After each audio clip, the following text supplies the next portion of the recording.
Hi, everyone. Welcome. We'll get started in just a couple minutes. We have people still logging in.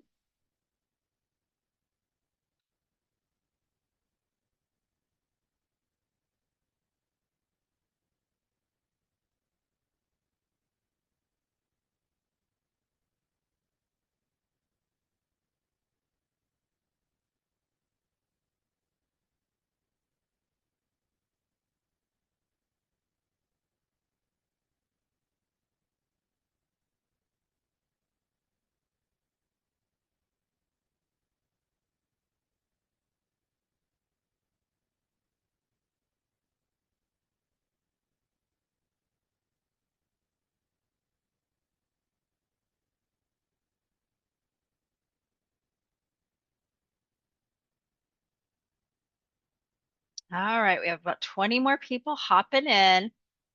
So this is a popular topic. I thank you all for making time to join us today.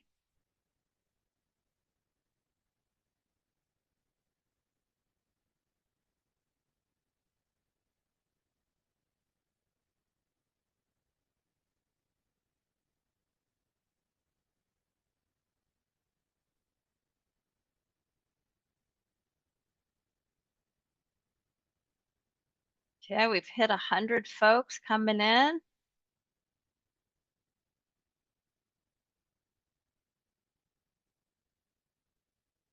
How's everyone doing? So let me just really quickly and informally start off because that's how we do things at CASCWA. We're not a formal group. We're friends and we're colleagues. And so we want to maintain that. So for this webinar, we call it a webinar, but it's a Zoom meeting. And so because it's a Zoom meeting, what that means is we want you to participate. So if you have questions, feel free to raise a question, post it in the chat.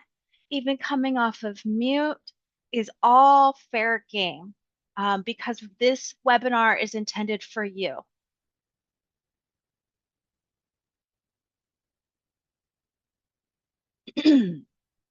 So I'm going to get us started because we're a few minutes after the hour. So again, thank you all for joining us this morning. My name's Erica Peterson. I am the State Director for the California Association of Child Welfare and Attendance, otherwise known as CASCWA because it's a mouthful.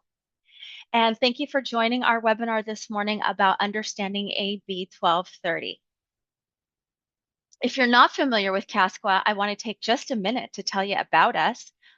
We are an organization comprised of school and community professionals who are dedicated to improving school climate, safety, and school attendance. All right, and I'm going to advance the slides to tell you a little bit more about us as I'm letting folks in. So again, if you're not familiar with us, we create a network of professional supports, mentors, and educators. Our job is to help you do your work better, hopefully, and to support you in the work that you're doing. We are a statewide organization, but we do have 4 regions that comprise CASCWA. Our sections are here, Bay, Delta, uh, I should say Delta Sierra. I'm in Delta, so I just call us Delta. San Joaquin, which is the Central Valley and Southern section. And we'll be hosting our annual state conference, which is up here in the top corner, as well as a number of events. So I'd encourage you to visit our website, cascwa.wildapricot.org, to learn more or to sign up for these events. Most of our events are free and open, like today's webinar, but we do also have member-only exclusives, a lot of our legislative updates, etc. And our statewide conference will be, which is our seminal professional learning event, will be this March in Sacramento. I keep pointing to it and it's on your screen. So you're welcome to register for any and all of these. We still have room for you to join us in Sacramento. I want to introduce you to our speakers for today. Oh, this guy is not happy. There we go. So joining us today and our presenters, Lucy Salcido Carter, it has advocated for more than 30 years for better local, state, and national programs for children and youth. As a registered lobbyist, Lucy currently directs policy and governance for the Alameda County Office of Education, advocating on behalf of TK through 12 students and the people who serve them. She's led ACOE's work to sponsor AB 1230 through Bonta and AB 2181 through Gibson last year in 2024, which now is the year before last in 2024. That resulted in better policies affecting some of our most vulnerable youth, court, and community school students. And Lucy's going to take us through the bill and the rationale behind it. Also joining us today is Dan Sackheim, and he's presenting with us as a member of the CASCWA State Board, as well as the Vice President of our Delta Sierra region, who's our conference host.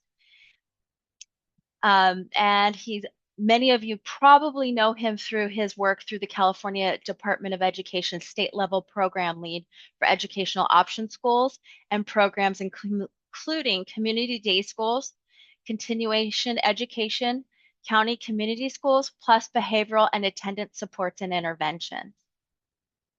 Dan, thanks for joining us, and Lucy as well. Also joining us today is Elizabeth Bartholomew. She's the Director of Integrated Student Support and Services, as well as the Vice President of the CASCWA Southern Section. Beth has been a Student Services Administrator for the past 20 years. So thank you, Beth, for joining us. And she was currently located at the Riverside County Office of Education. Atasi Uppal is the Director of Education Justice Clinic at the East Bay Community Law Center. Prior to joining the East Bay Community Law Center, Atasi worked for the National Center for Youth Law, engaging in litigation and policy reform on behalf of students of color and young people in the juvenile justice system. Anthony Torres is here to share the student perspective. So thank you both for joining us. His perspective on expulsion rehabilitation plans. He's an example of how the right structure, support, and second chance can completely change the trajectory of a young person. He is currently the commandant at Leadership Military Academy, a charter school, and mentors currently expelled students. So thank you all of our panelists for joining us and welcome. So I'm going to turn this over to Lucy and ask you to unmute and guide us through. Lucy, for just direction, if you just want to say next slide, I gotcha. Okay. Thank you very much, Erica. Okay. I'm just noticing that Atasi's having some technical difficulties. So but anyway, she's one of our speakers. Okay, so it's so great to have everybody here. We were one of the co-sponsors of Assembly Bill 1230, so I'm excited to get to talk to you all about it, why we did it and what it does. So we can go to the next slide, Erica. Okay. Okay, and I just wanted to get started by sharing some of the goals of the legislation with you. You can see a quote from our superintendent. I won't read that, but you can read that on your own. But essentially, the statute was 20 years old. It had not been updated in a very long time, and it really didn't reflect some of the best practices that we were seeing around the state. Also, we wanted to do the new legislation to ensure that the rehabilitation plans were individualized to meet student needs. Folks were using a lot of templates and that weren't tailored really to what the student needed. Again, these practices vary throughout the state, but we were seeing in some cases some templates that weren't as helpful for students as having an individualized plan would. We also wanted to make sure that the procedures of expulsion were really clear for parents and students, and that there was transition support for them, and that there were some limits around how often expulsions could be extended, because we were hearing stories of young people who had committed something in 5th grade, and in 9th grade they were still in an alternative setting based on the behavior that had happened in 5th grade. So we can go to the next slide. Great. A few more of our goals for the legislation. You can see those. Also, we know that as districts, you all are collecting expulsion data, And the counties are doing these triennial plans every year, but there was no connecting the dots between the data and the triennial plan. So we wanted to make sure that the data that you all have to collect anyway was being used to inform the triennial plan. And let's dig in now on the next slide to some of the key changes that the bill brings. And let's go to the next slide. Okay, so I divided it up into 4 buckets just to give you a way to, and me, a way to talk about it, but a way for you all to think about it. And the first bucket is this stronger rehabilitation plan. So let's dig in there a little bit. We can go to the next slide. Okay, so now there were no requirements in previous statute around what to put in the rehabilitation plan. There was a lot of what we call may language, but not any shall language. So the shall language is what you have to do. May language, of course, is optional. So now you have to create a rehabilitation plan that is tailored to the student's individualized needs and that addresses the behavior that led to the expulsion. And we're going to dig in a lot more later in this webinar around implementation strategies for doing a lot of this. I'm just kind of giving you the basic lay of the land. In addition, governing boards of districts now have to help the student locate opportunities necessary to complete the plan. So let's say that there's a counseling requirement in the plan. The governing board, which we really know means district staff, would be required to share some strategies with the student about how they can complete that requirement in the plan. We can no longer have items in the rehabilitation plan that require families to pay for services. And there's also a requirement that there be a preliminary readmission assessment at least 45 days before the expulsion term ends. So periodic review, of course, has already been part of our practice. But this idea of ensuring that there's a readmission assessment at least 45 days before the expulsion term ends, that was really put in there to ensure that both the school district, everybody involved, and the student and families have a sense of how the student is doing with regard to the rehab plan. And 45 days isn't a lot of time, but it gives them some time to try to complete those requirements so they can work towards readmission. So that is a new requirement. Then there's an optional, so again, that may language, an optional piece where the district personnel can reach out to folks who actually know the student, like a teacher who knew the student, or a student services person who has a relationship with the student, to have that information inform the rehabilitation plan. So again, that is optional. It is not required. It was something that some of our labor colleagues suggested would be good practice, and we wanted to include it. Then there's also a requirement now that before the expulsion order is finalized, the students and parents have to get information about what the educational options are that are available for expelled students. It may be that there's only one, but if you've got several, you want to be sure that the students and parents have that all of that information. I know sometimes for students and families, they may want to raise safety issues around certain placements. So this gives them a little bit of a heads up about what the options are. Okay, and I see some great questions. Let's see. So the first one is, if a Yes. student is expelled and now attending another school outside our district, how do we confirm that the rehabilitation plan was followed and supports provided if that student wants to return to our district? Yeah. So I was starting to answer that. So Education Code 48915 requires the district of proposed enrollment conduct an admission hearing. During that, and it's in compliance with Education Code 48918. So however the district conducts their expulsion hearings, that admission hearing has to be compliant with that process.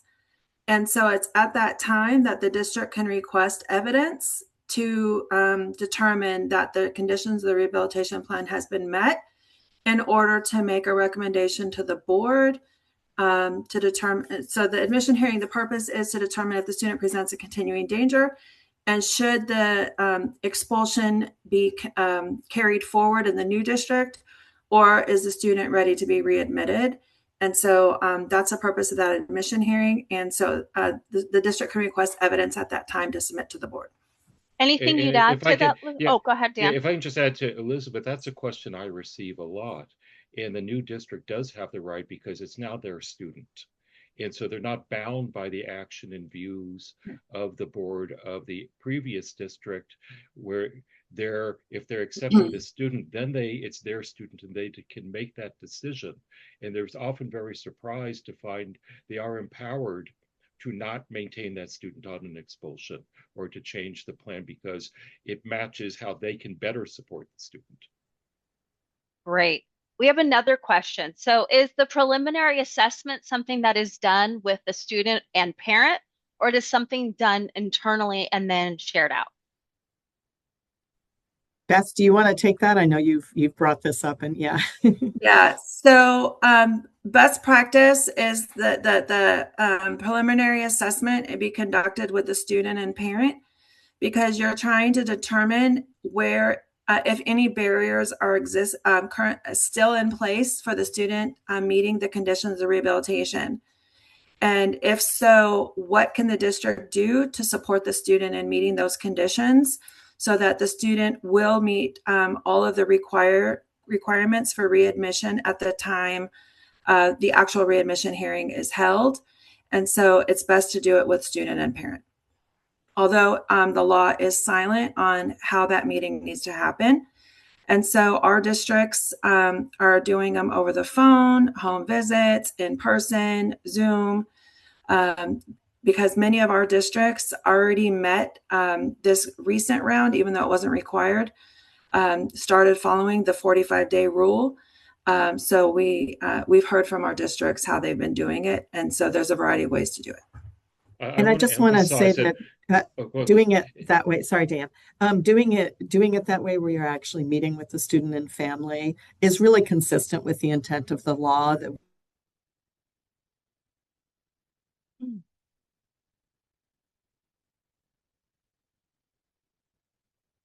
I just want to kind of put a second on Beth's suggestion. Are there other questions you want to tackle? I just want to add the emphasis on the student also, because we in CASCWA, we have deep respect for students having wisdom about themselves and their own lived experience and understanding it. And so sometimes people think, well, the parent can speak or the other people, all the former youth can speak.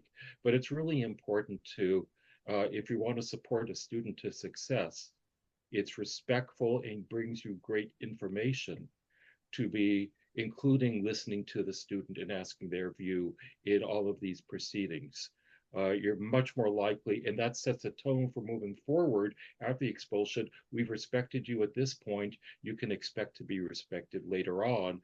And when they arrive somewhere, they're going to be met not as the problem, but someone on a path to ongoing success into the future. So it's really important to include that emphasis. Yeah, and the student and family may raise something in that meeting about why they haven't been able to meet the rehab plan. I mean, requirements, ideally that would happen earlier on, but if you are meeting with them, it does create an opportunity for that information to be shared as well. I wanted to make sure, Erica, before we move to the next slide, I don't know if there are more questions, but if Atasi wanted to add anything. I don't have anything to add on this slide. Thanks, Lucy. Okay. All right, cool. Did you want to take any more questions now, or you want to keep going, Erica? Okay, looks like we're going to keep going. Yeah. Okay, cool. Okay, so the second bucket of new items in this new law are requirements that the board has to make sure that they've got some procedures in place for when they get requests for readmission from an expelled student, to review the students for readmission. We just talked a little bit about that. There's a new piece here around transitions for readmitted students. So governing boards are now required to have a policy around this transition piece. We know that that's a time when young people can fall through the cracks. And then also a procedure for reviewing educational options with the expelled student when an existing placement must change. For example, if the County Office of Ed says for some reason they can no longer serve the young person in their community school program, that there be a process in place for going over the other educational options with the student. Um, and then again, to reiterate, the student cannot be denied readmission. So there's kind of a default to readmission. A student cannot be denied readmission for failure to complete the plan due to lack of access to necessary resources. And we know that that's somewhat subjective language, so it would be open to interpretation. But essentially, you want to be sure that the student has had access to the necessary resources to complete the rehab plan. If there's been a financial or transportation barrier to completing the plan, or if there are lack of viable options, and that language is taken directly from the statute, again, open to interpretation, but there've got to be real opportunities for the student to complete the requirements that are in the rehab plan. And then there's now a new notification requirement that the students have the parents and student have a description of the readmission process when they are notified of the expulsion order. So as soon as the student is officially expelled, that they have information about what the process going forward looks like and how the student can be readmitted. And then another really important piece around enrollment and readmission is that you now have to be sure that you are starting your initial referral for enrollment within 3 days of the expulsion.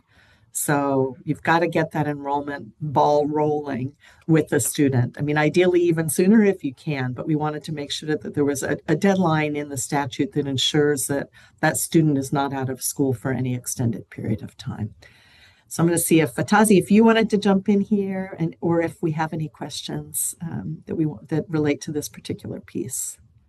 Thanks, Lucy. The only thing I'd like to add is I believe the law says that the governing board needs to indicate in its findings whether or not the student had these levels of access to the resources that they needed. So just sort of noting that these are some new requirements about what I'm interpreting as written findings, not just verbal findings at a readmission hearing about whether some of these factors were complied with. We do have a couple questions about this slide. So, and they seem to be about the 3 days. So Michael's asking, is that 3 days on referral from the time the board approves the expulsion at its meeting? Okay. Yes. So the official approval date. And then Mary's asking, the 3-day requirement after the expulsion is recommended or approved by the board. So those seem like similar questions. Yes, okay. Yes. Great. Yes. Okay. So I think we can move on. Great. But remember, you're going to get a lot more opportunities to dig in around implementation. And Dr. Doxy wants to know about, is that 3 school days? Oh, we'll have to take a look at the statutory language. So it may not specify, but I'll take a look. And we can post an FAQ if we decide we need one to go along with a copy of this recording on our website, if that's a need. Great idea. Okay, let's keep going because there's some really significant changes around expulsion extensions, and I want to make sure that you all have this information.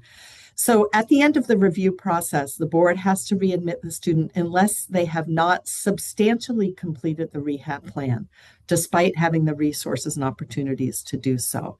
So substantially, again, is subjective, but the idea here is that if they have completed 95% of the rehab plan and there's a technicality that they haven't been able to complete for some reason, but they've really made a good faith effort to complete the plan, we don't want that technicality to keep them from moving forward with readmission. So that's really, the main purpose here. And so if they have substantially completed the rehab plan, they should be eligible for readmission and you would move forward with readmission. Another reason why you might not readmit is if the student continues to exhibit documented behaviors that resulted in the expulsion. So if you're seeing similar behaviors in an ongoing fashion, and again, documented, so you do want to make sure you've got paperwork on this, showing that the student has not changed their behavior, but is continuing to exhibit similar behaviors that led to the expulsion, or if the student commits one or more new acts that would be eligible for an expulsion, an expellable act as defined in other sections of statute. So, and if you do find that the student fits into one of these categories where you want to extend the expulsion, You extend now for only one semester at a time with an assessment for readmission at each time, at each time that you want to extend. And you have to go through again the same criteria for each of these assessments, at the end of the semester period. Atasi, anything you want to jump in with here? I just want to emphasize the presumption of readmission, and then acknowledge that, even when we were working on this bill with the sponsors, the language on those last two bullets is very confusing. So I appreciate, Lucy, you laying out that the behaviors that need to be documented are any new behaviors. And then on the second bullet, I think there is some discussion to be had, and perhaps we'll talk about it in implementation about how to interpret this piece. But we've had this come up already since this law was chaptered as a question. And what we're interpreting this as is the school district is not only seeing one or more new acts that would be eligible for a new expulsion, but they would move forward with a recommendation for expulsion on those. And that is why they are not choosing to readmit. Because as we all know, there are a lot of reasons you could be expelled, but many of those are discretionary and may not be something that a school district would actually move forward on an expulsion with. So we have a couple. Oh, go ahead. Yeah, to answer, I just wanted to answer that first question that Drew has. It needs to be an expellable action, so it has to be related to school in the same kinds of ways that the statute already defines expellable actions. So, and then Dan answered Dr. Doxey's question on statute. Yes, Thank you, Dan, that. In the chat that it is 3 days. It's not specified. So yeah. And then, but also I want to quickly say with that, before we lose that point, sorry, Erica, I want to reemphasize, as you're saying, it's expellable, because I would get calls from someone in a rehab plan if the student, and saying, do we have to agree to this? Would say if the student had ever been suspended, and if in the first week of just testing the waters and seeing where we are, we're getting to know each other, they didn't act similar to where some people would lose patience and want to suspend a student before, when they're even trying out, how would you react to me if I acted in a certain way? Those rehab plans would then make it impossible for the student to return.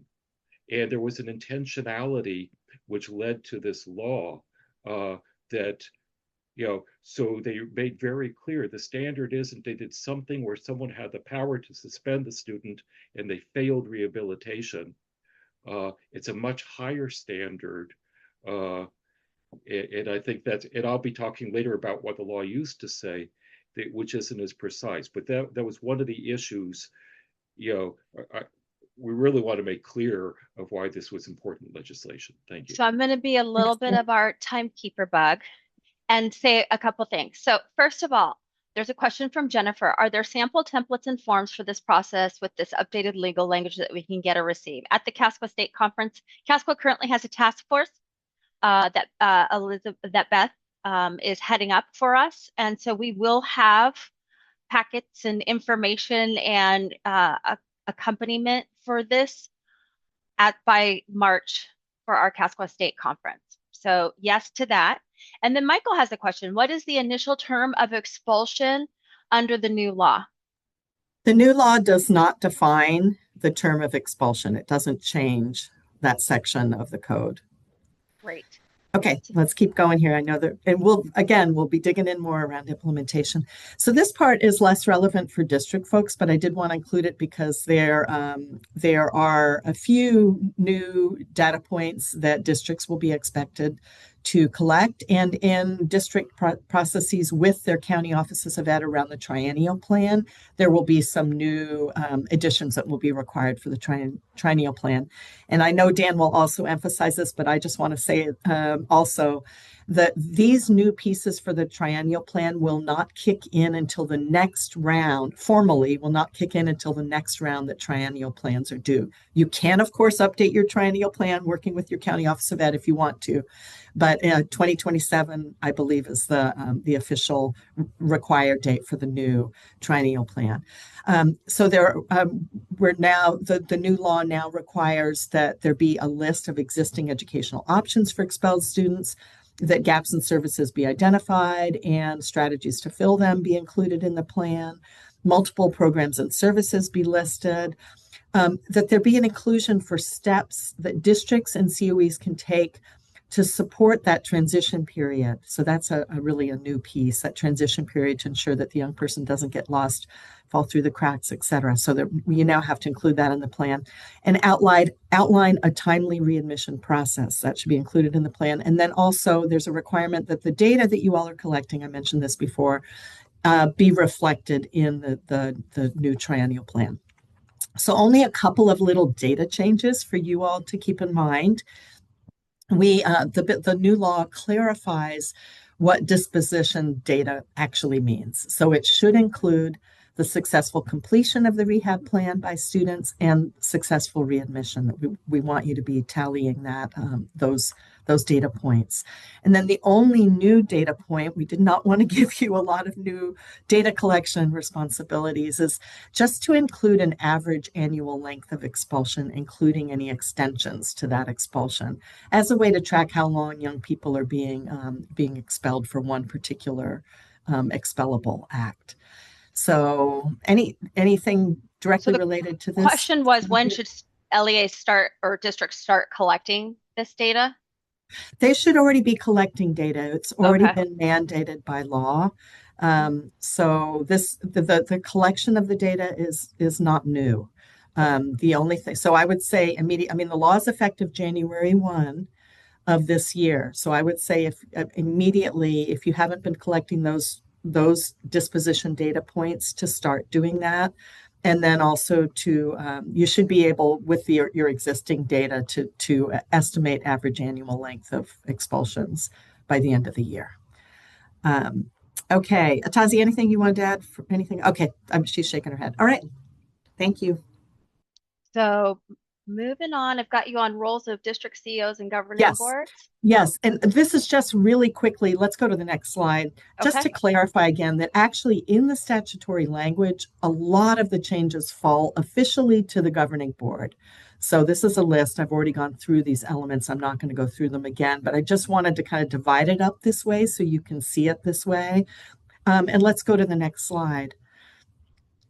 But as we know, staff end up implementing a lot of the policies that the board will be putting in place, and those data collections pieces are really the things that are designated to district staff as opposed to the governing board. And then we can go to the next slide. This is one you have to worry about less if you're in a district. It really falls to the county office of ed to complete these requirements ultimately, since the county offices are responsible for the triennial plan in partnership with you all, of course. Yeah. So we have a question about that triennial plan. So when we report in the triennial expelled youth plan, will we include data from January 2026? That would be great. You can include data. The plan has to reflect the data. So you can include the data, but at the very least, you need to be analyzing the data and using it to create your triennial plan. Right. The law says that the district is required to maintain specific data. Okay, and that's in 48916.1. The plan is more of what is available and how we work together. So it isn't a data deep document, but obviously your planning and it should be data-based to understand where there is a need for services. And I'm the guy who the plans go to. So I'll be talking, so we can talk. Great. So Mary asked a quick question that Beth answered in the chat. I just want to read it for the good of the order. So the question Mary asked is, let's see, where's your question, Mary? I will find it. How did it just disappear? Mary, Beth, can you come off mute really quickly and explain what she asked? Yeah, her question was, we have kids that often never apply to lift their plans. Do we include them in the data? But my response was how to get kids to lift their plans so that they're more successful. And so if there's questions after that, because of time, we can just respond to them in the chat. Beauty. Thank you. So Dan, we're pivoting over to you to talk about continuing the arc of supported means of correction. Thank you. Next slide. So the triennial plans, with that, there's something in law. And then there's, when we first had, years ago with the plan, I used to get the same plan every 3 years. And so I went to the county superintendents and I said, we really need to look at progress, not to have the same gaps, the same plans for filling those gaps, and the same services as I had 3, 6, 9 years ago. And so we added to it information about, what have you done compared to where you were? Okay, so going beyond statute, but also we talk about minimizing the number of suspensions and leading to expulsions. Any behavioral interventions practices that accomplish that, any options that accomplish that. And again, wasn't in statute then, it is so much better now, but the old law taught, the county superintendents in that plan said, how do you support the students? How do they relate to disproportionate representation of minority students? It's not in statute, but with the county superintendents, we're asking within that plan to even go beyond some of the specifics here because we really need to accomplish for the students. Dan, Next slide, please. We have a Oh, question. Is it up to the expelling school district to go back at the end of the expulsion to reach out to parents, telling them that our district can look at readmission or they can stay at the current school? It's part of what's best for the student, but it's part of that 45 days prior of determining where the student is going to be placed in the interest of the student. It's not of can we keep them or not. It's if the student is accomplishing here because we're met in a way they haven't been understood before, and I'll have a slide about that, the student is not prohibited from maintaining attendance in a successful learning environment. Great. I know Beth is going to talk about this more, but this concept of, even though the district student is in another program, let's say a county program, that student is still your student. So just kind of wanted to make that broader point. And I know Beth will make those points again later. Great. Next, please. So again, looking at what the language had said, here's the old law. And I want to just say, when I first read this bill and someone said, what's the impact? I said, well, the districts are really supporting kids who are already doing this. It says at the time an expulsion is ordered. And actually now you have 3 days to come up with a placement. But at the time an expulsion is ordered, literally means when the gavel went down, you should have had a place, and it calls for advanced planning and agreement where we're going to serve the student if we expel them, rather than as some districts, we're going to begin thinking about it now and put it on the parent to go find a place. So the prior law actually, in some ways, if you read it literally, you didn't even have the 3 days. You should have been very thoughtful ahead of time. Okay. It then says the governing board shall ensure that and ensure held the district responsible for the program being provided and implemented. This is the prior law, but districts took that more softly and would put it on the parent to sometimes go find a school of placement services and pay for them. But the law said the board shall ensure, okay? And then it should be an educational program. Well, as a former classroom teacher, education is more than just academic instruction. It's all the social and emotional supports addressed to understanding what they did, why they did it in their context. So this was the existing law, and then it has to actually be provided, matched to that pupil, but actually guaranteed to be provided. So this law said that wasn't being taken with the power of the intent. We'll put in stronger language in AB 1230 to say, yeah, it's really on you. But I want to say this isn't a whole new thrust. This is really old law. Then people say, no, we really meant it. Next slide, please. And then even in the expulsion law in Ed Code 48915, which is the major statute about most of the expellable offenses, it already, and it does provide for administrative discretion. Because 48915A, besides the mandatories, it's the second tier of expulsion says, unless the principal you shall expel, recommend expulsion, unless the principal or superintendent determines that the expulsion should not be recommended under the circumstances, which means this individual student, or that an alternative means of correction would address the conduct. Okay, so I want to emphasize that expulsion isn't you have to expel. And if we look at the next slide, in even later law. Dan, I really quickly want to pause before we go to, because we have a couple questions. Okay. What is recommended in cases where the local CDS is unable to provide the student with an educational program? So if they're and I built the community day school program. That's what CDS is. Over the last 29 years, they shouldn't be in a community day school unless it's an effective program.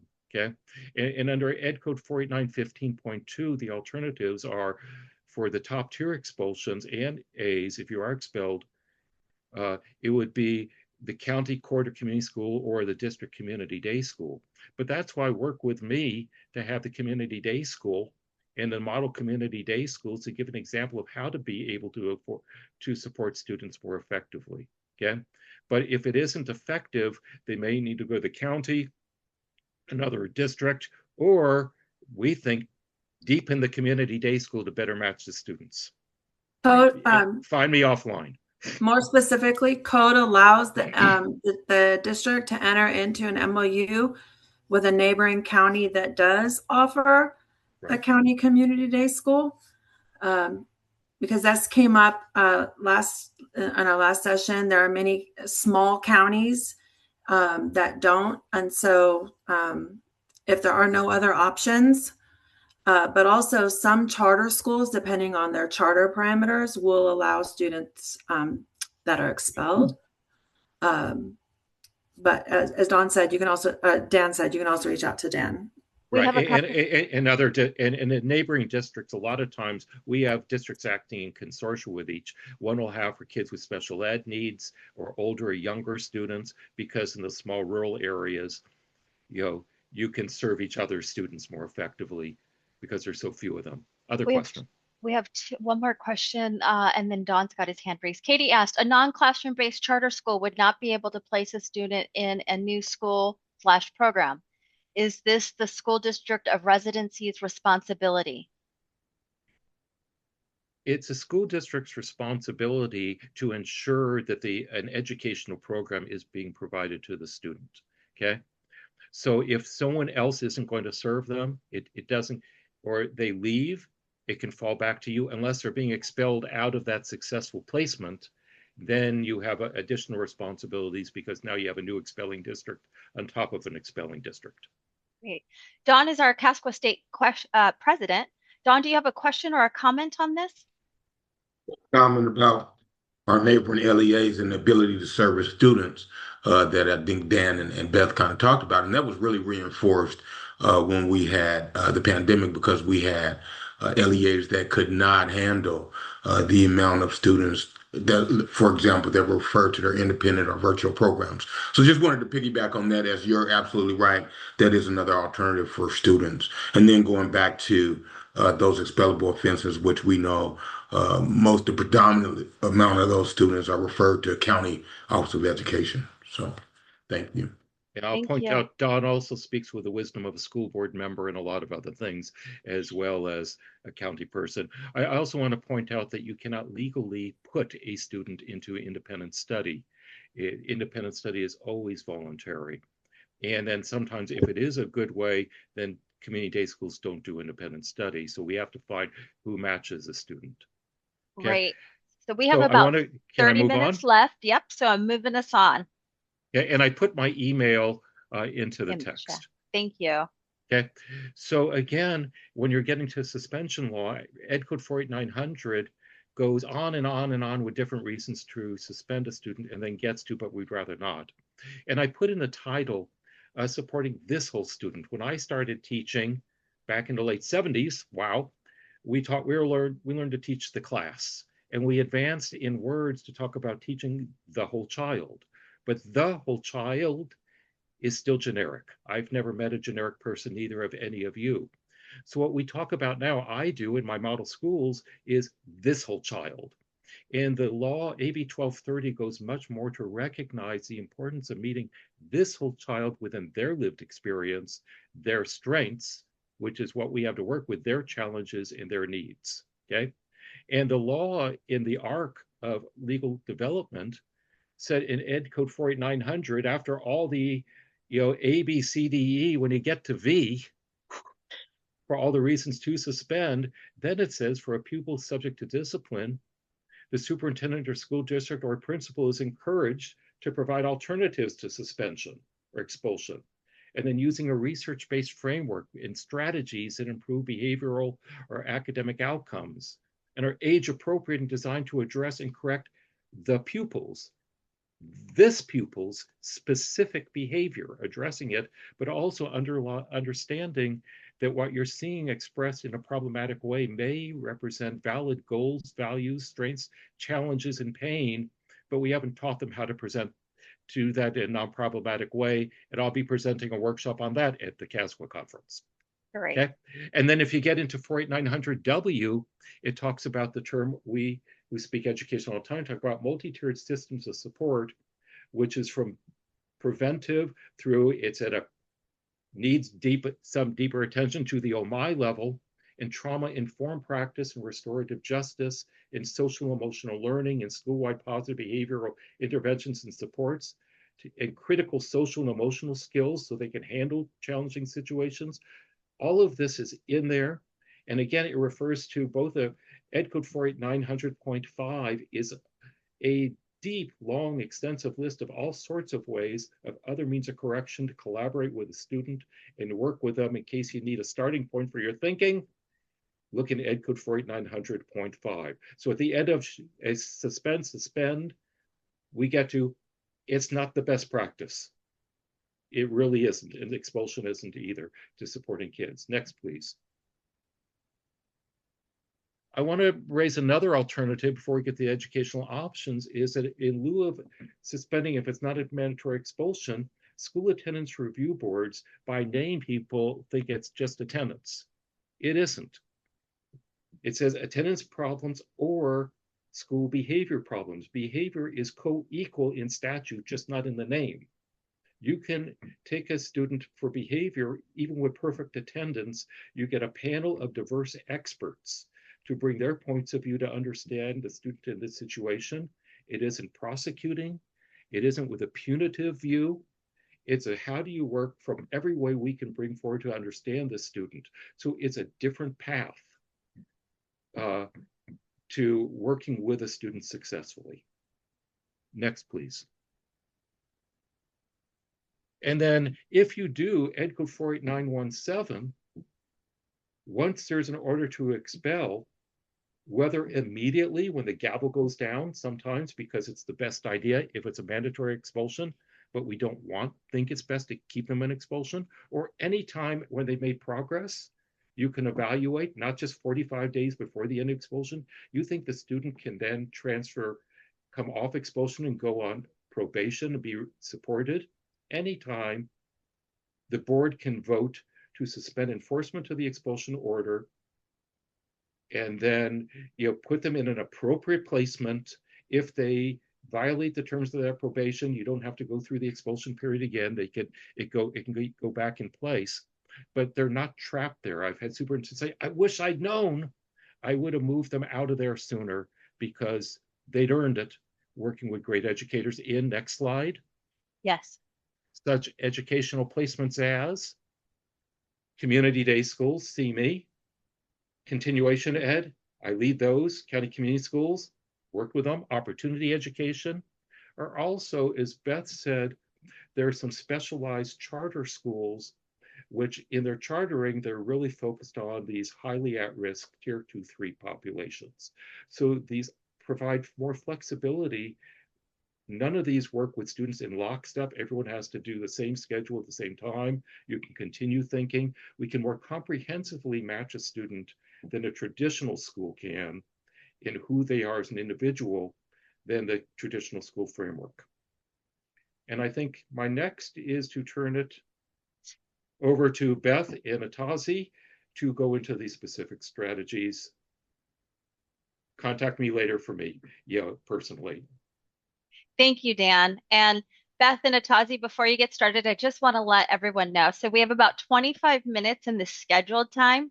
We are going to record if we go over, and this webinar will be posted to our website as well as to our YouTube channel. So you are welcome, if you have a hard stop at 10:15, to come watch the balance of this presentation as well. I will add, I just put into the web address for the California Continuation Education Association, which is all of the educational options, and their conference will be at the end of April and May down in Burbank, okay? And I'm deeply involved in that.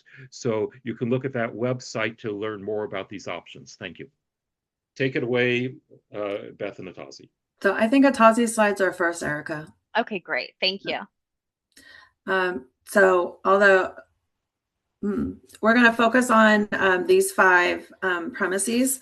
So building the infrastructure to support compliance, rehab plans, looking at, instead of using a template, to taking them to actually focusing on treatment, supporting the whole child, this whole child.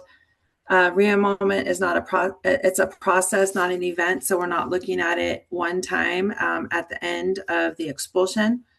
Triennial plans are no longer static documents. They should not be static documents. Looking at living systems and implementation pitfalls. So next slide. So thank you. Thanks, Beth, for the introduction. So I'll try to go quickly because I know Beth has a lot of experience with the technicalities around here that you all will find useful. As mentioned, I'm a director at the East Bay Community Law Center. We're legal aid in Alameda County, and a lot of the suggestions on the next 2 slides come from our deep work supporting parents and students who are trying to have the student readmitted. And all of these suggestions are based on both the new law, but also things that we have seen some of our great districts do for students to best support them with readmission. So first, I'll just say that, as noted, there is a new sort of review timeline that's already in the law. Lucy talked about that earlier. And we want to make sure that and all these other technicalities of the new law are applied to the existing expulsion rehabilitation plans that are in place even prior to this law officially being chaptered in January. So we don't want to have the students who were, say, expelled in November of last year at a disadvantage compared to students who were expelled in January of this year. So I would recommend that you look back at all of your rehabilitation plans for currently expelled students and retroactively revise them if needed to make sure that they're complying with AB 1230. For example, if they're requiring families to pay for services in the rehab plan, to work with the family to find an alternative to that. And then to communicate those changes that you're making in writing with students and their families and their support people who are helping them with the rehabilitation plan. And we have had districts here in Alameda County who have gone forward and done that with little challenge. Another piece of infrastructure to put in place, as mentioned, is aligned with the part of law that says we have to create viable opportunities for students to complete the rehabilitation plan. And so that means thinking about all the amazing partnerships that you all already have with outside agencies and how they could support families with rehabilitation plans. So whether that means solidifying those partnerships with a new contract or just an MOU or an agreement that they can be available to provide counseling or community service opportunities or mentorship, etc. really encourage those outside partnerships to be ones that you're forming ahead of time for the benefit of students once they're expelled. Next slide, please.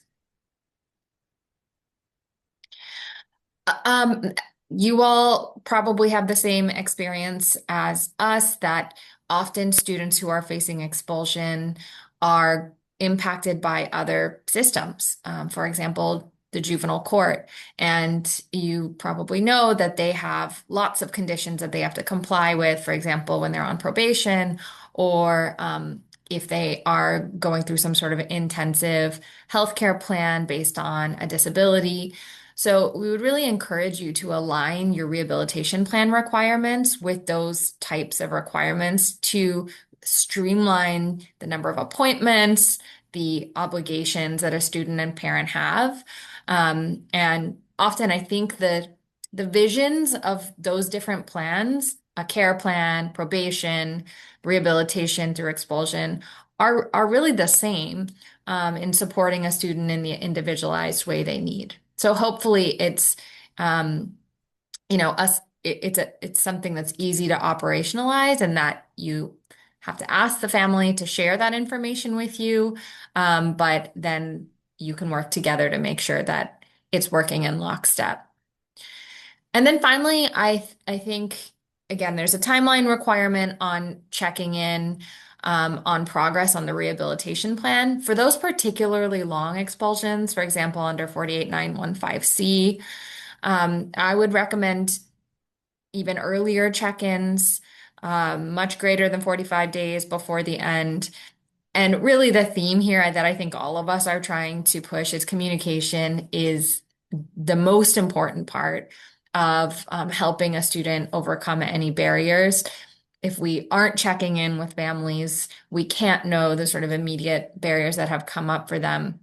And that those check-ins don't need to be in person, but perhaps over the phone, by email, if they're on suspended expulsion, in person through the regular school staff that they're meeting with. Next slide, and I think I'll pass it to Beth.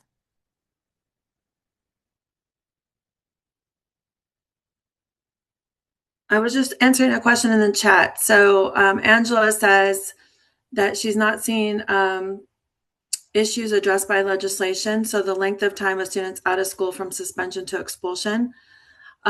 So we can talk offline about some options in lieu of extension of suspension, because I did not like that either, because I had students out 40 days or more.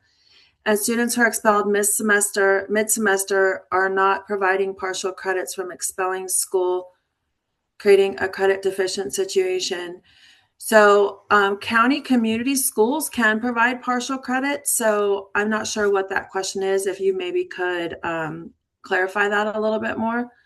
But many of our community schools that I've worked with in multiple counties, because they already offer partial credits for foster, homeless, juvenile justice students, they just continue as a process, as a system to offer partial credits to all students. So if you could clarify that a little bit more. Well, it's actually in statute that students have a right to partial credits. Right. And it was there, and it applied to all schools, and it was originally in the juvenile court school law, and Don's nodding, so I know I'm right.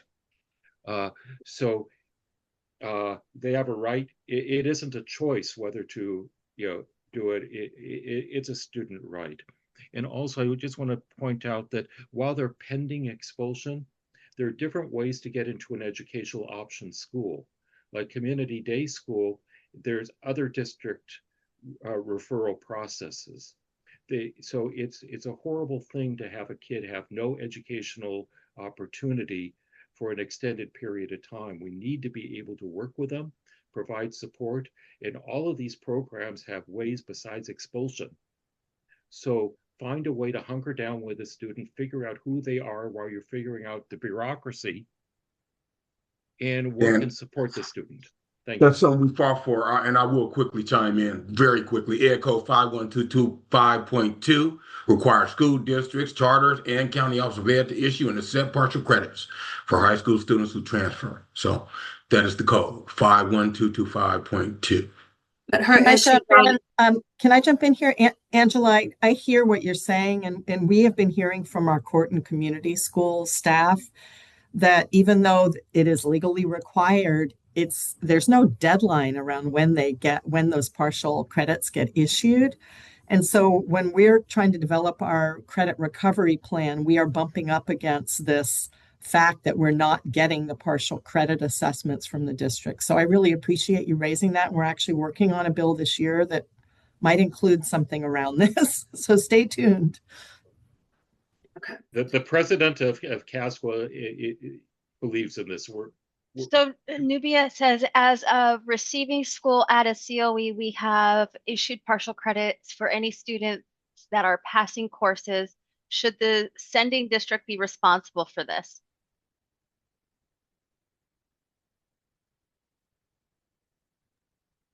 They should be responsible for the partial for whatever work the student has done in their school. Exactly. Well, I was going to say that the county would be, or the county office of ed will be responsible for what exactly, Lucy, what the student earned with them, and conversely, the referring school.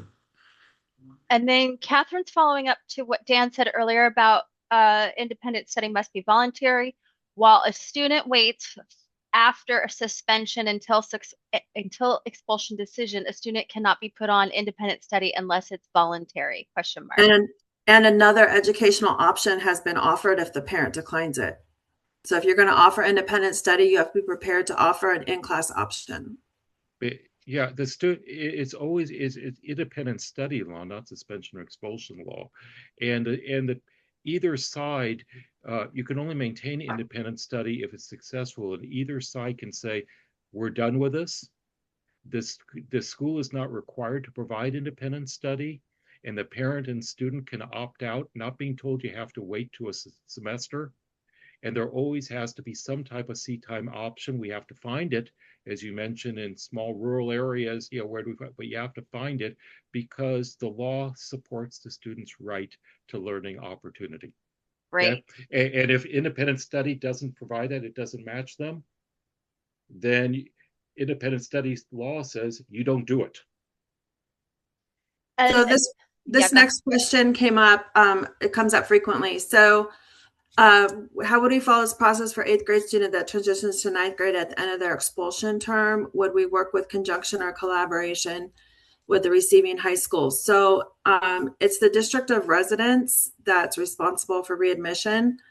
And so so it says expulsion term is before the last day of the semester, you have to do the readmission. And so if it's an 8th grader going to 9th grade, the readmission is before the last day of the semester. So the district, the K-8 district is responsible for doing that readmission. But if it's a end of first semester of 9th grade, if it goes into the 9th grade year, then the high school is responsible for the readmission. And so in collaboration, you'd provide all the documents to the high school district to allow them to make that decision. Right. Okay. All right. So moving on from template to treatment plan, essentially the goal is to get away from check boxes. So I know that I've seen a lot of rehab plans where the team making the decision just has boxes to check. Are we ordering passing grades or 2.0?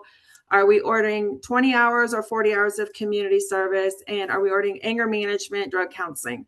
So the idea is to get away from check boxes as best practices and leave it open to the team to develop a plan that's specific to that child. What does that child need? And it can be devised. There's nothing.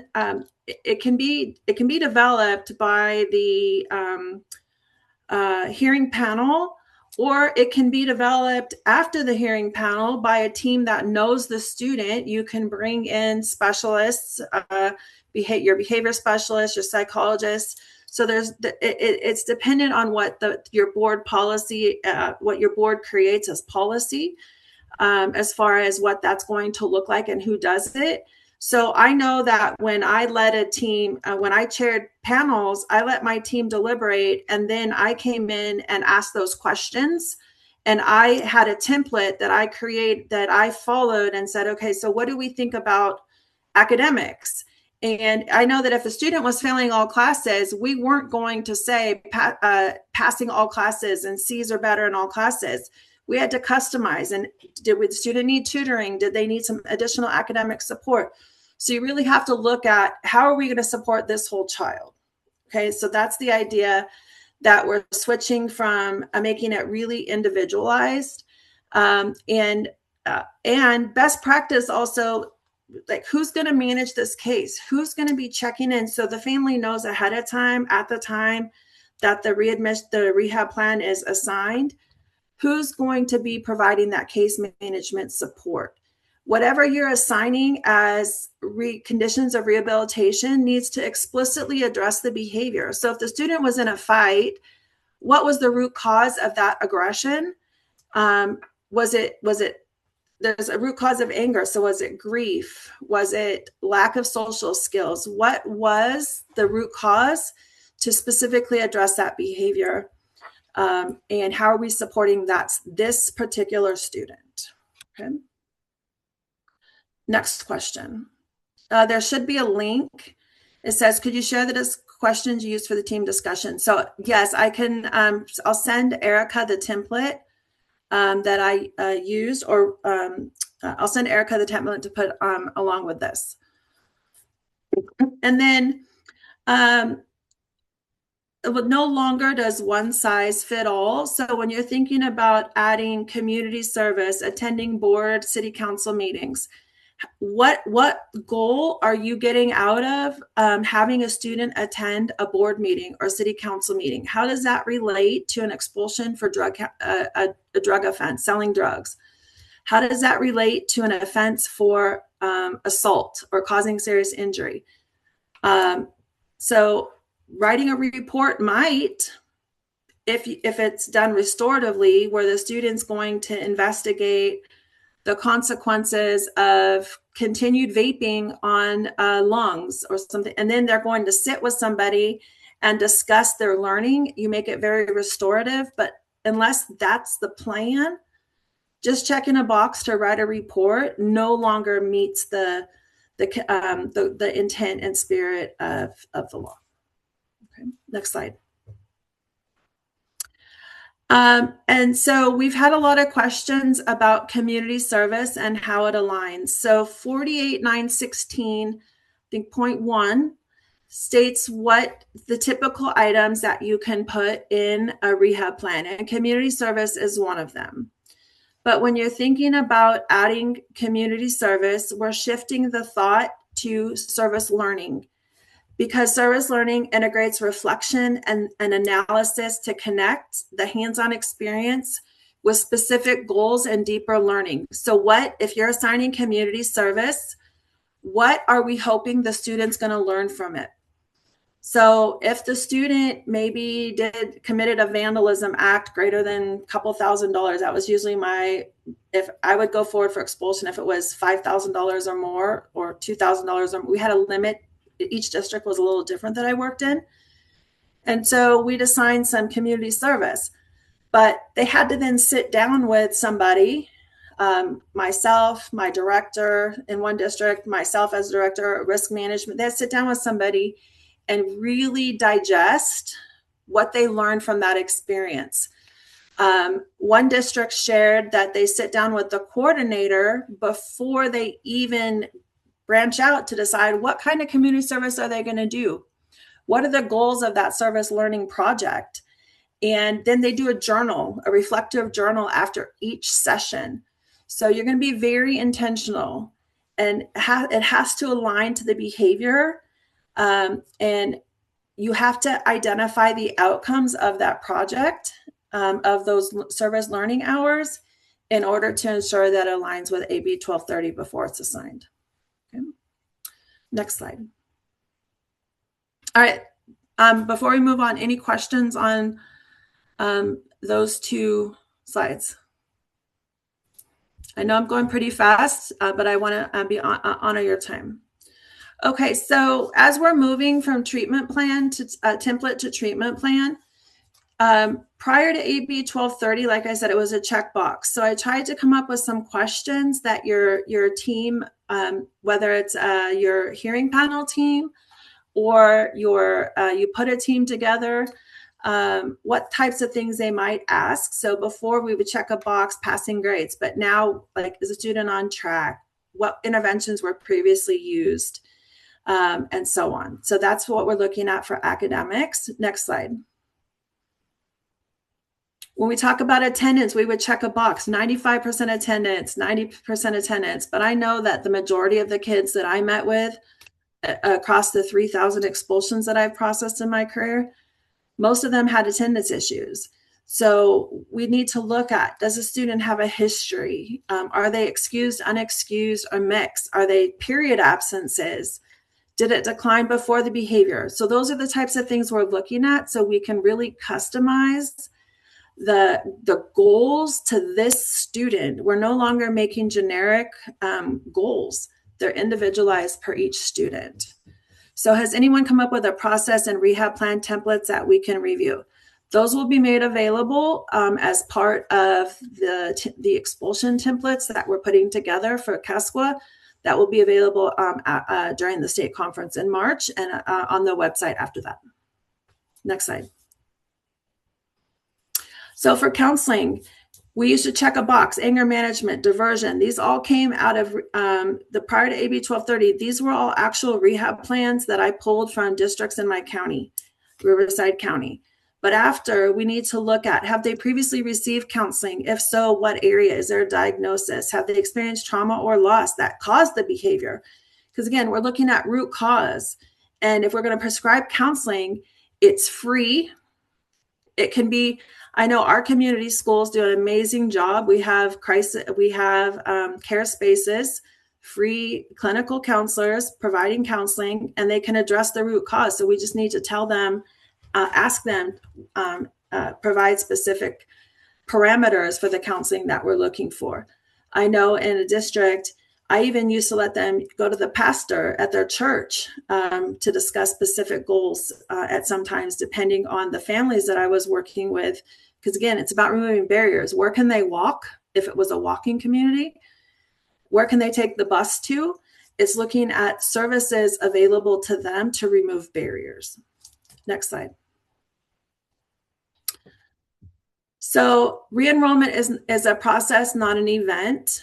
So back up. Are there any questions on looking at this student and the rehab plan in that manner? I know I went very quickly. It was a lot of information. So there was a link to those questions, I believe.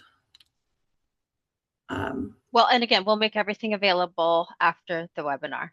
Okay, perfect.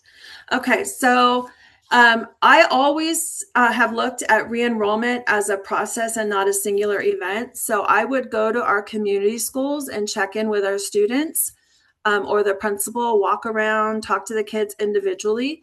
But now it really is a requirement that that at least you have one meeting 45 days prior. And so best practice is that you pre-plan, you backward map readmission at the time of expulsion. So that way you can align the schedule, supports, and services before even assigning your reentry case manager. When I left a large district, we were still expelling over 100 kids a year, which is not acceptable now. I understand that. When I went to an elementary district, we were only expelling about 3 to 5 kids a year. So this was very doable. And I was a single administrator for 10,000 kids, but about 9,000 kids. So you create opportunities for mid-year check-ins. So the way you can do that is you can go meet with them at the community school, meet with all the students at once, unless they're opted into charter schools, virtual check-ins, home visits. How can we get to the students to get the information, see where they're doing, see how they're doing, what barriers can we meet? So I was in a rural district, rural in many ways, or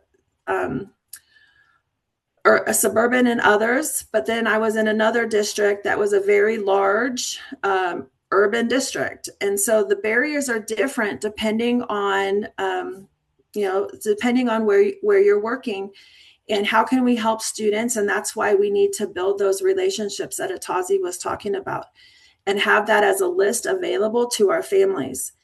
And then, like I said earlier, when I was working with our districts prior to the law going into effect, they were calling and saying, how can we conduct these 45-day meetings? So phone conferences became popular, Zoom meetings became popular, and in-person meetings in order to get them done timely and making sure that the students had the resources necessary. Another way that I liked notifying families of their options was even before they were expelled, so that if they came to be expelled or they opted to have, that way they had the full knowledge of what was going to happen if they did a waiver of hearing or stipulated expulsion. They knew everything about the process. Is I have a brochure that had all the educational options in my community that I went over. So they knew the school options at the time they were making the decision to do a waiver of hearing. They knew where the student was going to have to go. But if they ended up being expelled by panel, recommended by panel and then by the board, they still had that brochure. They had the school options in front of them the day they got the letter. And then we followed up with placement at the time we mailed the board letter. So they had the placement notice at the time they got the board letter. So those are a couple strategies, best practices that I found worked very effectively in the 15 years I was at a district. So next slide. And re-enrollment. So county offices and LEAs must engage in meaningful review and not just roll over your existing plan. So this is for the 3-year plan. So I know that our county office, our community schools are going district by district to see how we best can support our districts. So what services is this district going to order on their rehab plans as a condition of readmission, so that we can make sure that we're providing it. We want to be a partner in the students' readmission process to make sure they meet all conditions of readmission.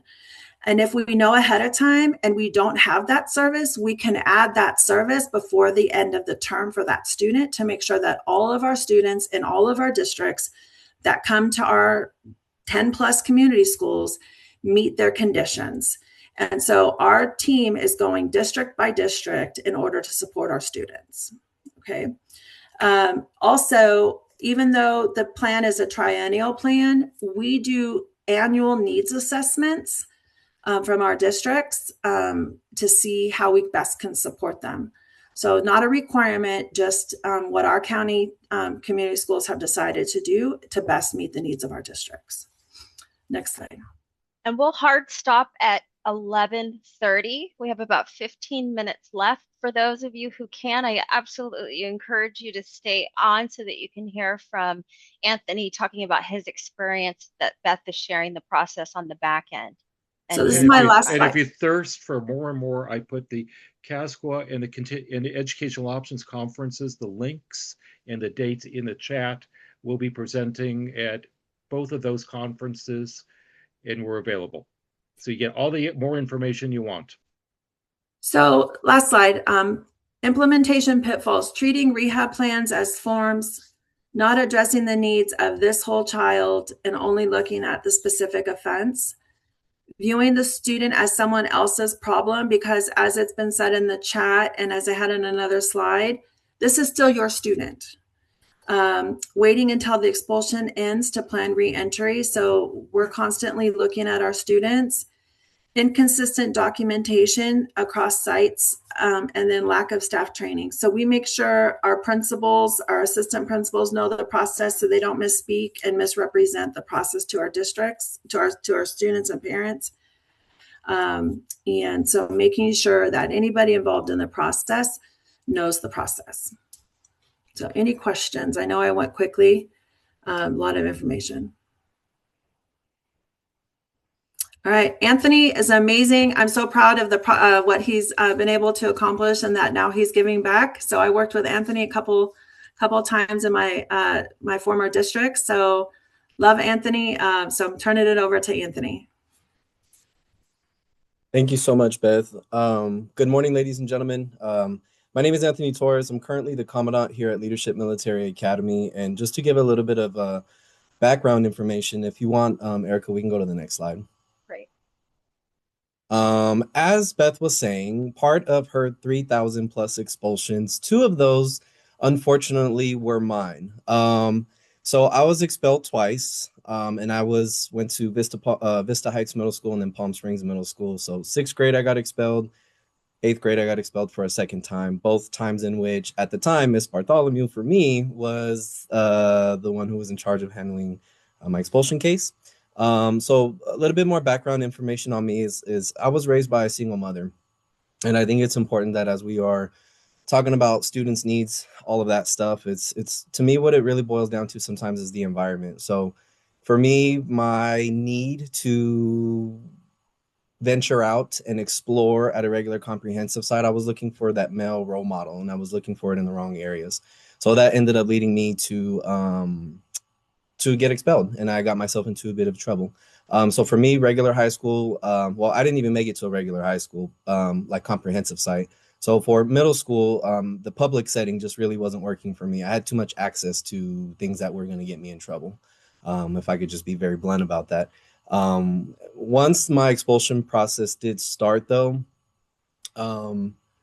what kind of didn't work for me, or maybe as though I felt maybe what was missing for me, is the inconsistent structure or accountability. And what I mean by that is not necessarily the administrative piece part of it, but more so about like the placement. So if I'm being placed from a regular comprehensive site, and then I get, in my mind, this is how it was working, but I'm going to a school, regular school, I'm moving from there, and I'm going to a school where there's nothing but also expelled students.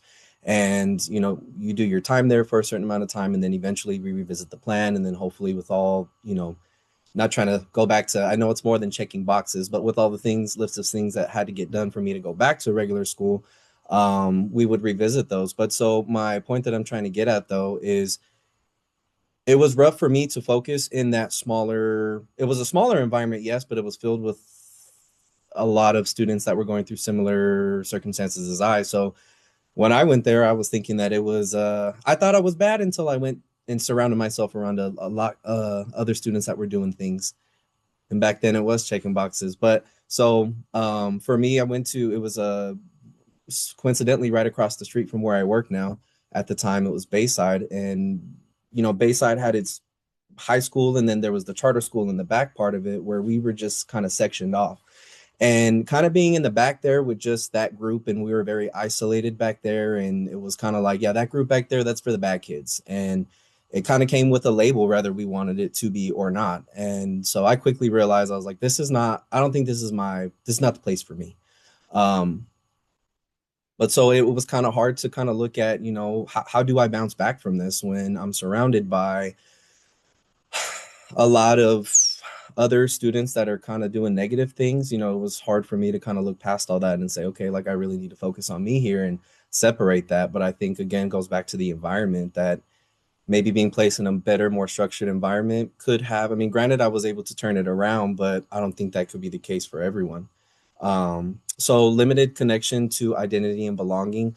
I think that was just kind of goes back to what I was saying, was we were kind of labeled, you know, in the back of the school that was just for bad kids. And it was hard to get past that. So in terms of undermining my success, inconsistent expectations across the staff. So the teachers there, and it goes back to, you know, having a staff that cares and all of that, but, you know, not only being what I thought at the time was labeled in the bad kids place, you know, the teachers too, I think played a vital role and important. And, you know, if they're just, for lack of better words, there to receive a check, and that's kind of how it seemed at the time, was they were just there to show up, do what they had to do, and there was no care, there was no focus, there was no conversations about, hey, what can we do to get you back? to where you came from, etc. And it's just a little bit of lack of support. So same thing with lack of support and check-ins, mentorship. I think that one's plays such a huge vital role. Being placed in environments too big, too chaotic. So I realized quickly that the smaller environments is where I thrived in. Feeling disconnected from community school community. So I was, a little bummed that like, oh, I can't go back to my regular, like to go see all my friends and stuff. And that part of it, sucked in the beginning part of it, but then you learn to overadapt and overcome. But also too, when since we were so sectioned off back there, there was nothing propelling us to want to do better. And there was no activity, there was no not assignment, but anything productive that we could have been doing to help kind of like create that sense of belonging and give us a purpose again. And then you just always like goes back to the staff. You have some adults that just assume and treat you any kind of way because of the label, the mislabel. And then there's that it makes it harder for someone to be resilient in that situation. But so my key message for this in terms of background information, what the process was like for me. Resiliency isn't something students have or either don't have. It's built by around them. It's the system. If you have a strong support system, they say it takes a village to raise I think children, but it takes a village. It doesn't just take one or two people. It takes the support network of not only just your school, your administrators, your teachers, of course, your family, friends. Like it's just a big combined effort. Next slide, please. Absolutely. We have 5 minutes left. Thank you, ma'am. Oh, I'm so sorry. I'm not reading didn't realize it changed. So what students actually want is what I realized at the time was I actually did want to be engaged. I didn't like the isolation. I wanted to get that sense of belonging and be a part of something bigger than myself. I think I can speak for all that, no matter how many times you fall, you always want to get back up, whether you want to admit that or not. Everyone always wants a second chance to prove themselves, to the world, and all the things. At the same time, it's good to have structure. It's good to have boundaries. And like I said, the support system. You have adults who don't treat them like a lost cause, and someone that can see someone who might be not at the best time of their lives and still see something in them. And that's what they need. That's what we need. My resiliency, on the other hand, came from support systems that were consistent. So I would like to take a brief moment to share that once I finally, at the end of my 8th grade year, I never ended up going back to regular comprehensive site. I ended up going to, at the time, what was known as Riverside County Education Academy. So on that note, it still is a small military school, for lack of better, and it has a program in it called military program called California Cadet Corps. It's a youth program, and it follows an Army-like structure. And with all of that, I can give all of my credit and kudos to making a change was to the program, because it came with structure. It had discipline. I had finally found a male mentor, which was the commandant at the time, to be able to share some life lessons and to talk some wisdom into me. And that really, really was a very humbling experience. And it made me realize, okay, like there's hope and there's light at the end of the tunnel. Which I would like to say that I think LMA staff or our CA time at the time it was a smaller environment. We had teachers that cared, and still do to this day. And, it's never always going to be perfect, but for the most part, you have a genuinely caring staff that all is there to help and support you. And it was so like what we did in one room applied to the other room. And that was the benefit of having a small campus. You had that consistency. And then lastly, I think, belonging. So smaller learning environments, I can never preach more enough about that. But belonging to like sports activities, leadership programs, that's what helps make them feel like they belong. You give them that identity, you give them a purpose, you give them a new expectation to rise up to. And, it's not always going to be perfect on the first shot, as I'm learning today. Just like I was given a few chances, I have to give them a few chances too. And the last part is just, even when they don't seem like they care, they really do at the end of the day. They want to belong and they want to prove themselves. And most of them want a fresh start. Last slide, please. All right. And then we've already kind of echoed these thoughts, but, quite naturally, not every student needs the same setting to thrive. Everything works differently for everyone. And so what works for one may not work for the other. And so some of them, most of them really just, I think, need structure and identity. A lot of therapeutic support too at my school, and I've realized this more over the last couple of years recently, is having a wellness center at our school has paid many dividends to, you talk about cutting down on the disciplinary problems. Well, not everything has to go through admin. A lot of it can just be talked through with the counselor, and that could be another alternative. And I've noticed that here that I know that that's one of our strategies to cut down on suspension rates is using the therapeutic support in terms of the wellness center. The right program can turn the problem student into a leader, and I think there's a leader in everyone. It's just the right person has to find it. Rehabilitation plans should match the student, not the force. The student to match the plan. So quite naturally, individualize the plans because every case is different, truly, uniquely different. And I would just say some of the programs that help meet the different needs of students, what I've noticed over the last 9 years I've been doing this. California Cadet Corps is a beautiful youth program, and if I just wish more of the world knew about it.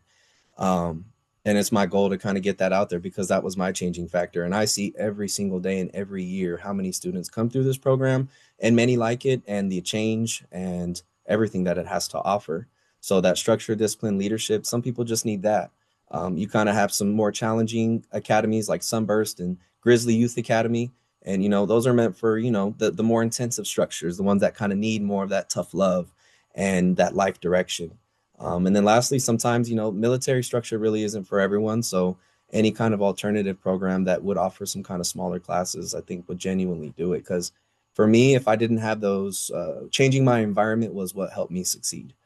And I think it's just a matter of finding the right environment to fit the individual student need. And my last message is going to be different students need different pathways to succeed. And I know we're running out of time. So if there are any questions at this time, I would love to answer. If not, I will be turning it back over to Erica.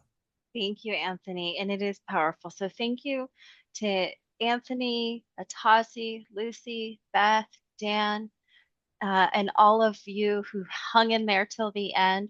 We'll stay on for just a minute or two to continue answering questions. But for those of you interested in learning more about CASCWA and how we can support you and continue to bring programming to you, our link is here. You're welcome. I will send our webinar today will be posted to the website. And with that, I want to thank everyone for joining us today.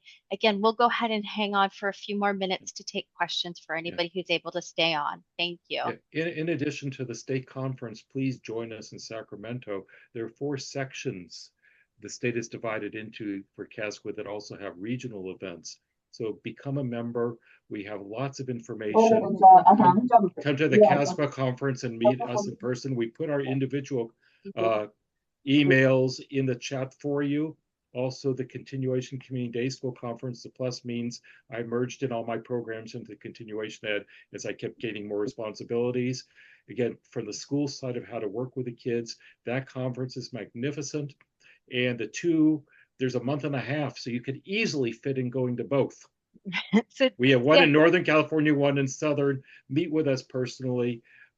We'll be at, Lucy, we're talking about having, this team at both as much as we can at both conferences. Yeah. So Elena has her hand up. I want to call on her. I do. I have 2 questions. So I'm with LACO, Los Angeles County Office of Education. And so I have 2 items. Hopefully you can help. So one is we have major issues with transportation since we're Los Angeles County. We have students who, some districts provide transportation. It's like a ride share, like Hop Skip, like these different programs, but not every district does. So what is the best, I guess, like advice, or like how do we navigate working with districts who have expelled students and we receive them? Because we do have multiple students who are riding public transportation or getting dropped off with like an hour to 2-hour commute. Yeah, so the best answer I can give you is it's not required, but it is if it is a barrier, and if the district opts not to support the student, and the parent and student identify that as a barrier to receiving their education, then they cannot deny readmission at the time of the readmission hearing. I So, point out that the law speaks to ensuring an educational program is provided to the student. And if the school they're being told to go to is just as available to the student as a school in New Jersey, meaning not, that's yeah, not ensuring that an educational program is being provided. You have to find a way to serve the student in different options and provide learning okay. opportunity. Elena, also, Yes.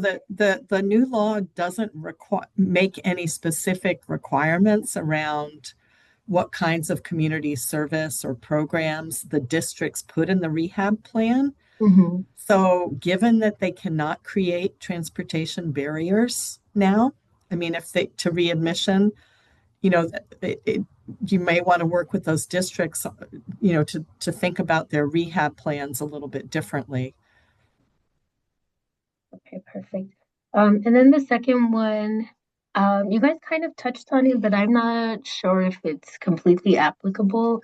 It's the partial credits. So we do have a student who was expelled in April, but then came to us in May. And so since she's with our CCS, our county community school, she moved from a semester program and they didn't finalize her grades or anything like that. So once she came to us, she started earning credits on day one of enrollment with us. So there's a gap from January to April where she technically received no credits. So how do we? They're required to issue partial credit. Okay. I put it to the chat, Ed code 48645.5, and I put the language. Okay. And also the one Don English mentioned, 51225.2. So if you scroll up the chat to the long paragraphs of text, I got it there. And Erica, when we send this out, the chat will be available.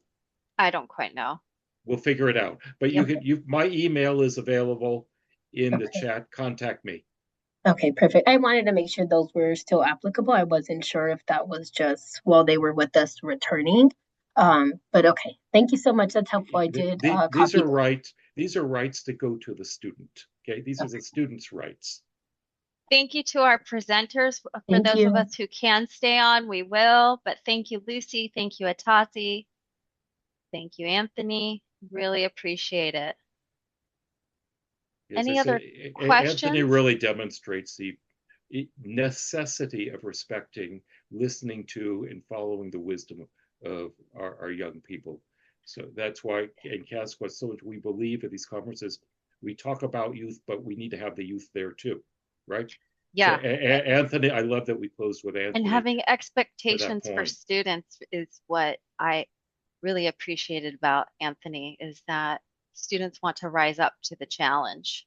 Absolutely. But if we don't set expectations, or if we have low expectations, students will live down to those expectations. Or if we don't provide what they need, then they don't make it, because we haven't provided what they need, even though they're very motivated, but we're the experts to provide the supports.